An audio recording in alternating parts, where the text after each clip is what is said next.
An idea I've sat on for the longest time was to make an episode in the form of a rhyme, but to make a poem about a 90-minute race is no easy feat, so I picked the shortest race ever, because I'm a cheat. So kick back and relax with your F1 paraphernalia. This is the 1991 Grand Prix of Australia.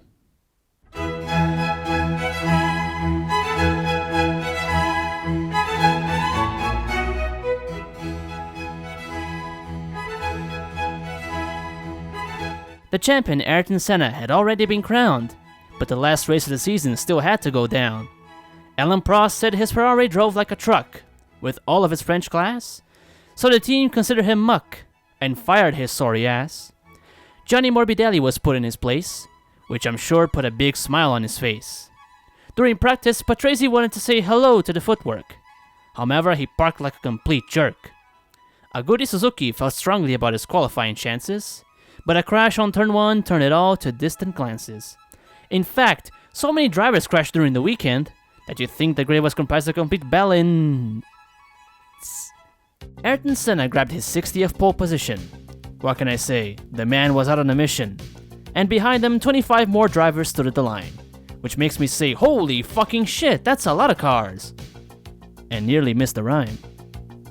A lot of people are fond of the circuit in Adelaide, and so am I, because thinking of Albert Park makes me want to drink the Kool-Aid.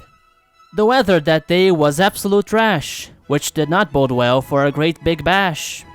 Senna gesticulated seriously, while Patrese did the same, only comically. Michael Schumacher was still young, only a glimmer of the legend, he would become. These conditions are incredibly crazy. The common sense of the officials must be very hazy. But still, we are go on the 1991 Australian Grand Prix, and though however blinded the drivers may be, they all managed to get through the start trouble-free. That dangling camera makes me terrified. One car backflipping, and the mount could be vaporized. If you thought the rain would slow the cars down, you would have made a mistake.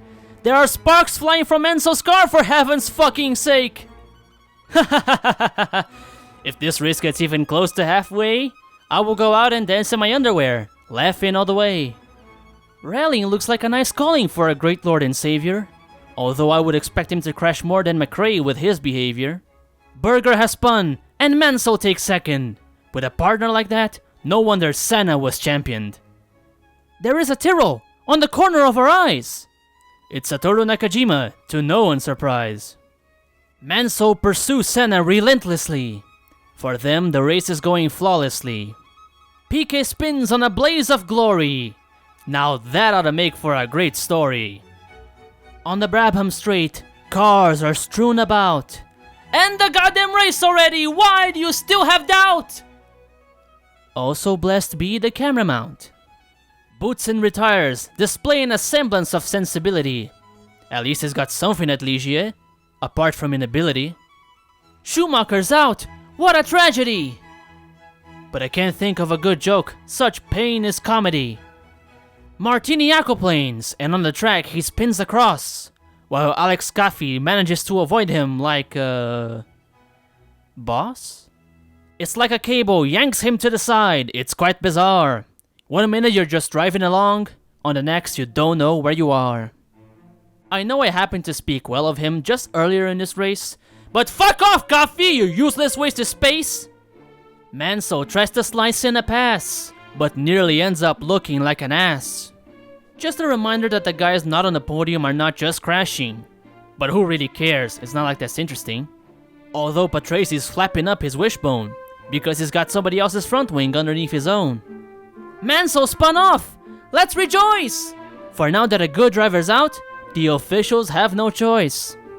Alboreto has also done as such, but we don't care about him as much. Berger once again displays the perils of driving in the rain. Please end it already! You're beginning to cause me pain! Senna waves for the race to be stopped. He also thanks the officials when babies on their heads were dropped. Berger spins once more, but I will not pretend that I care about him because we're so near the end. The red flag is shown, a display of common sense. The officials finally dropped their stupid pretense. Nigel Mansell hit the wall with such tremendous force. that he had to be carried his way off the course. The Lambo has spasms beside the wall. I just thought that was funny, I wanted to show you all. But Tracy runs up the stairs in dismay. He's gonna tell the officials the time of day. The red flag is waved once again, bringing the race to a final standstill. And now I can announce that the winner of the race is... Ayrton Senna do Brasil!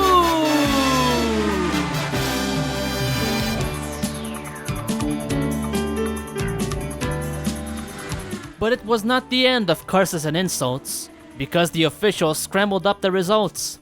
They counted back 2 laps, the crooks, and not 1 as was stated in the books. My overuse of the word officials should go unsung. It feels like it's burned deep in my tongue. This poem was a good use of my time. Should I make another? Please, speak your mind. Or if you found the incessant rhyming annoying, I apologize. I was just trying to be less boring. Unfortunately, I must now leave you in haste. Thank you all very much for watching. I will see you on the next race.